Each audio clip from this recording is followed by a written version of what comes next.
मैं हूँ विनीता। आप देख रहे हैं बीइंग पॉजिटिव विद विनीता।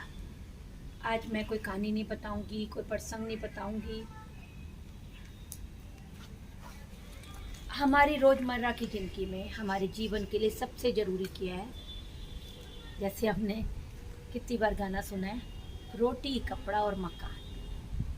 भाई हवा, आप कहोगे मैडम हवा पानी अग्नि ये सब जरूर, वो तो अलग चीज़ है, वो तो है ही जो परमात्मा ने फ्री में दे रखा है हमें।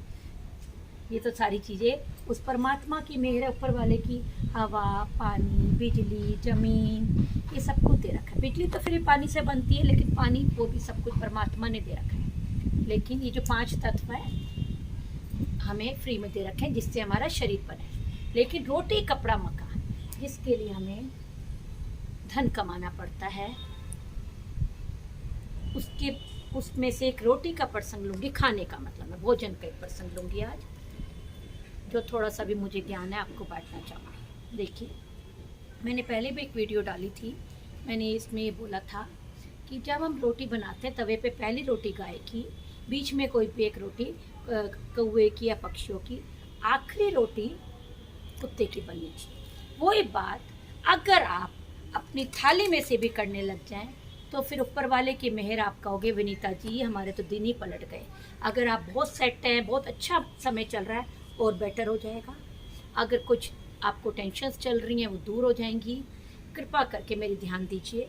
आपकी मम्मी, आपकी पत्नी या आप स्वयं, अगर आप महिला हैं, अपना खाना परोस के अपनी थाली लाती हैं। आप तवे की रोटी तो निकाल चुकी हैं, लेकिन अपनी थाली जो परमात्मा ने मेरा हिस्सा मुझे प्रदान करा है, उसमें से पहली गराई गाय की, दूसरी गराई पक्षियों की, तीसरी गराई कुत्ते की, ऐसे करके 3-4 गराई, एक भूरे बिस्तरे की, 4 गराई अवश्य निकालिए।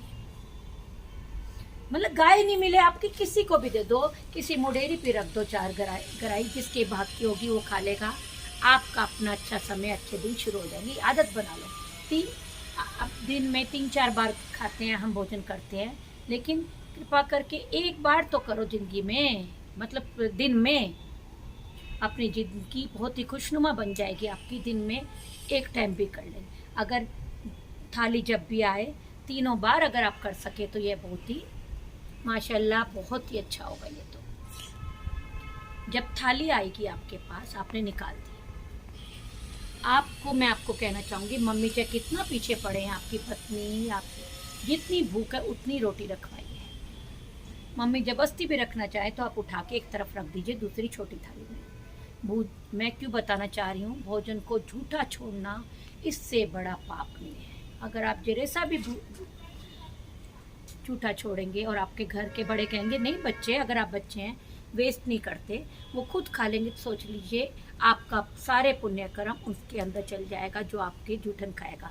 दिन में जाने अनजाने आप, ऐसा कलयुग आ गया, वैसे हमसे कोई नेक कर्म पुण्य कर्म नहीं होते। अगर थोड़ा सा भी आपने करा है वो दूसरे के में चला जाएगा। इसलिए कृपा करके झूठा ना छोड़ा करिए। आप हमारा सारे नेक कर्म जो आपका झूठा, आप कहोगे झूठा क्यों दूसरा खाएगा, अगर आप कूड़े में फेंकेंगे, ये सोच लीजिए इससे बड़ा तो दरिद्र है ही नहीं, भोजन को कूड़े में फेंकना। फिर वही बात है, निहस्ती आती है, बुरा समय आता है, इससे बड़ी बदतमीजी कोई नहीं होगी खाने को। अगर कोई खाने वाला नहीं है, जो टुकड़े बचे उसको उठा के फिलहाल वही कहूँगी आपको, मुडेरी पे रख दीजिए। किसी का भूखे का पेट भरेगा। लेकिन फिर वही बात है, आपके पुण्य कर्म उस पक्षी में भी जाएंगे, जानवर में भी जाएंगे। कोशिश कीजिए उतना ही लीजिए जितना भोजन आपने करना है। अगर कैसे भी करके थोड़ा बहुत बचा है उसे खाने की प्रयास कीजिए। फिर भी बच जाए तो उठा के, ऐसी चीज़ रोटी बच जाए तो आप उठा के रख सकते हैं कि अगले दिन खा लूँगा। सब्जी दही दाल जो भी है, पतली चीज़ जो कि ख़राब होने का डर है, आप उसे ज़रूर ख़त्म कीजिए, थोड़ी ही लीजिए। मैं आपको फिर से हाथ जोड़ के निवेदन कर रही हूँ, खाने को कभी झूठा ना छोड़िए। हम भंडारे में जाते हैं, वहाँ पे तो फ्री का मिल रहा है, हम बैठे हैं, हमें क्या है, वो पूरी भर दो पहले, क्योंकि पता नहीं कब आए मेरा लाइन में नंबर कब आए। हम इकट्ठी पूरी, आलू की सब्जी, हलवा, खीर जो भी है अपना भर लेते हैं, और फिर झूठा छोड़ के निकल जाते। नहीं, बिल्कुल झूठा ना छोड़िए, उतना ही थोड़ा थोड़ा रखवाइए। अपना पेट है, जितनी भूख लगे खाते रहिए।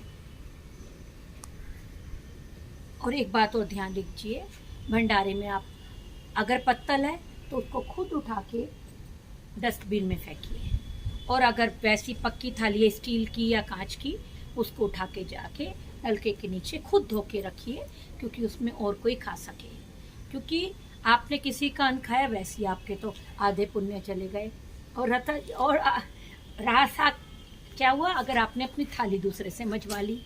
ये कृपा करके ध्यान दीजिए। यही बात शादी ब्याह में, फंक्शंस में भी होती है। हम भर लेते हैं, पहले स्नैक्स खा लिया। नहीं नहीं, तो आए, खाना भी टेस्ट करना चाहिए।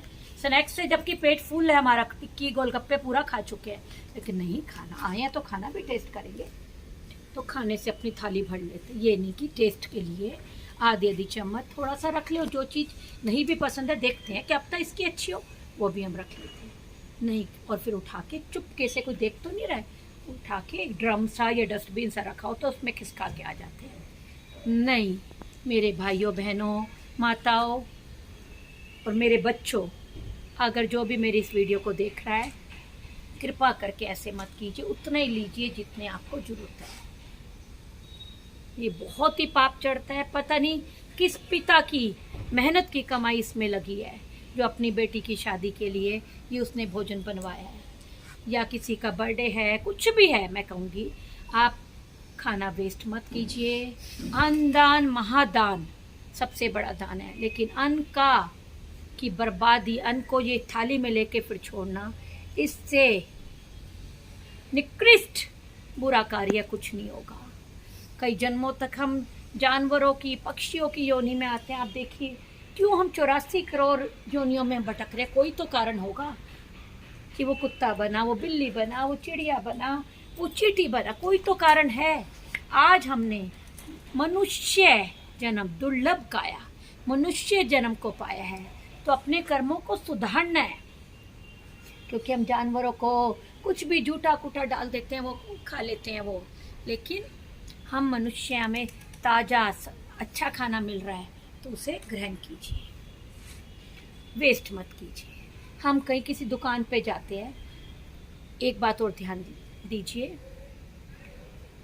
कभी खाने के लिए मोल भाव नहीं करना चाहिए। हम कहेंगे, वो कहेगा 20 रुपए के छोले भटूरे हैं, मैं कहूँगी मेरे पास तो 10 रुपये है, प्लीज़ दे दे। वो दया करके दे देगा, लेकिन नहीं, आपके ऊपर बहुत बाहर चल जाएगा।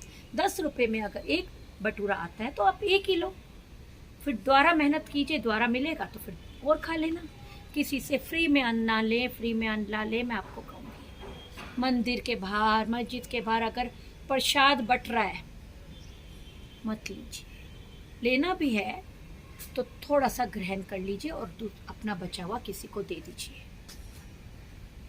पंडित जी भी, कोई भी है, मंदिर, मस्जिद, गुरुद्वारे में जो प्रसाद मिलता है, कोशिश कीजिए थोड़ा सा ही लीजिए। बाबा जी का, अपने ईश्वर का, परमात्मा का, अल्लाह का, किसी का भी, ये जो प्रसाद हमने ग्रहण करा, थोड़ा सा उनका आशीर्वाद रूप में, ज़्यादा हो जाएगा तो वो आशीर्वाद नहीं कहलाता, वो पेट भरना कहलाता है। उस प्रसाद को, जो भी आपको मिला है, अपने घर में, अड़ोस पड़ोस में बांट दीजिए। सारा अपने आप ग्रहण कीजिए। कोशिश कीजिए, अगर हम कहीं कार्यरत हैं, नौकरी करते हैं, अपने हाथ से ज़्यादा आप उसको पार्टी रूप कह दीजिए, लेकिन यथासंभव करते रहा करो। अगर हम मीठा खिलाएंगे किसी को तो हमें प्रेम मिलेगा अपने सगे संबंधियों से, अपने दोस्तों से। नमकीन खिलाएंगे तो हमारे ग्रह हटेंगे और हमको अच्छा समय आएगा हमारा। इसलिए अपने, आप स्कूल में पढ़ते हैं, स्कूल में भी पार्टी खिलाते रहा करो। कॉलेज में पढ़ते हैं, वहाँ भी पार्टी के रूप में दूसरों को खिलाओ ज़्यादा से ज़्यादा। हम कहते हैं गरीबों को ही खिलाना चाहिए, ऐसा नहीं है बेटा। आप लोगों को मैं ये बताना चाहूँगी, गरीबों को खाली खिलाने से नहीं होता। गरीबों का तो पेट भरा हुआ है, खाली है, भरा है चाहे खाली है। लेकिन कुछ जो लोग जिनकी अपनी कमाई है, गरीबों के आप देखिए, उनके पास ऐसी कोई कमाई नहीं होती कि पुण्य कर्म कर रहे हैं। वो तो सदा ही अपने जुगाड़ में लगे रहते हैं, कैसे रोटी कपड़ा मकान हम करें अपने बच्चों का पेट। कुछ ऐसे लोगों को भी, प्रतिष्ठित लोगों को भी खिलाइए जो कि रोदान भी करते हैं। उनकी कमाई, पुण्य कर्म हमारे अंदर आएंगे। पैसा तो बहुत कमा लिया, अब थोड़े से पुण्य कर्म भी कमा लीजिए, जो कि साथ जाना है वही हमारे। पहले तो इस ज़िंदगी में हम बहुत आगे बढ़ेंगे, लेकिन मरने के बाद अपना बिस्तर की तैयारी अभी से ही हमने कर लेनी है। कुछ पुण्य कर्म होंगे, हमारी गुल्लक भरी होगी, जब भी हमें जाके परमात्मा की शरण मिलेगी। मैं आपसे अब विदा लेना चाहूँगी। अगर मेरी बातें आपको अच्छी लगी हो, और जो मेरे दिमाग में आएगा अगली वीडियो में डालती रहूँगी। अभी इतना ही है। आप मेरे चैनल को शेयर कीजिए, सब्सक्राइब कीजिए, लाइक कीजिए। मैं आपकी बहुत ही ऋणी रहूँगी। अभी ज़्यादा इसका वॉच टाइम नहीं बढ़ रहा है, कृपा करके आगे आगे शेयर कीजिए, जिससे कि लोगों को पता चले, मेरी कदर हो। मेरे में जितना ज्ञान है अपना मैं बांटना चाहती हूँ लोगों को, और कोई मेरा मोटिव नहीं है। ज़्यादा से ज़्यादा लोगों तक मेरी ये वीडियो पहुँचनी चाहिए, जिससे कि समाज में जो भी अच्छा समय आए सबका। छोटी छोटी बातें पहले तो दादी नानी बताया करती थी, आजकल के बच्चे न सुनना चाहते हैं, ना कोई बताने वाला रह गया ऐसी बातें। तो मैं आपको बताती रहूँगी यथासंभव। मैं आपसे विदा लेती हूँ। नमस्कार।